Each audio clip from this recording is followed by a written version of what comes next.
All right, back with another one real fast. Rome and I are taking a walk, and just wanted to talk to you all about. There's a movie called Ark in the Darkness that's out. It's in theaters in March, and then they had like a one-time showing last night. So went to that, and if you can get it whenever it comes out on streaming, I would highly encourage you to watch it.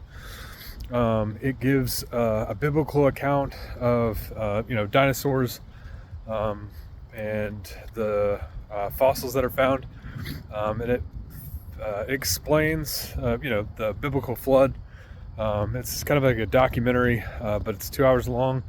There's PhD archaeologist, anthropologist, paleontologist. Trying to think. Any kind of geologist, any kind of scientist that deals with, the world we live on, right? And formation and how it came to be. So they explain. They kind of do a side-by-side comparison. So obviously you're going to get a theological, flavor on it, but they give a side-by-side comparison and show the gaps that are found in evolution. And obviously whenever they can't tell anything definitively, the mainstream academia scientists just say time.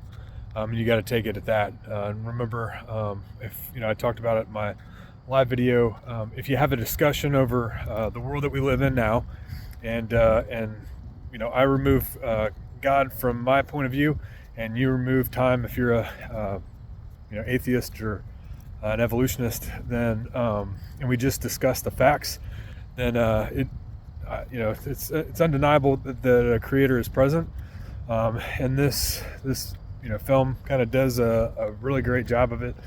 Also has some pretty cool effects with the dinosaurs and stuff like that at the time, and it shows why especially the larger ones and carnivorous ones were destroyed in the flood. It accounts for all the animals that would have been on the ark, one male, one female of each kind. So note, you're not going to have a German Shepherd and a Chihuahua and a Dalmatian and all those different types of canine. You would have one male, one female of canine, and then from there, you would get all the other breeds and species, wolves and coyotes, etc. Also, they trace back to the different kinds, and they determined that around 1,400 different kinds would have been on the ark, and they recreated it, digitally recreated it. You can see it physically in the mountains of Surat. It's currently there in Turkey, so you can see it. You can find a documentary on it. I forgot the individual's name off the top of my head. It'll probably come to me, but he did a study of it found it, discovered it in the 90s. The Turkish government acknowledged it. There's a big ceremony, and obviously mainstream media doesn't like that because they like to pretend that there was only a local flood around Israel at the time, and it wasn't a worldwide flood. So science disagrees with that. What we can see disagrees with that.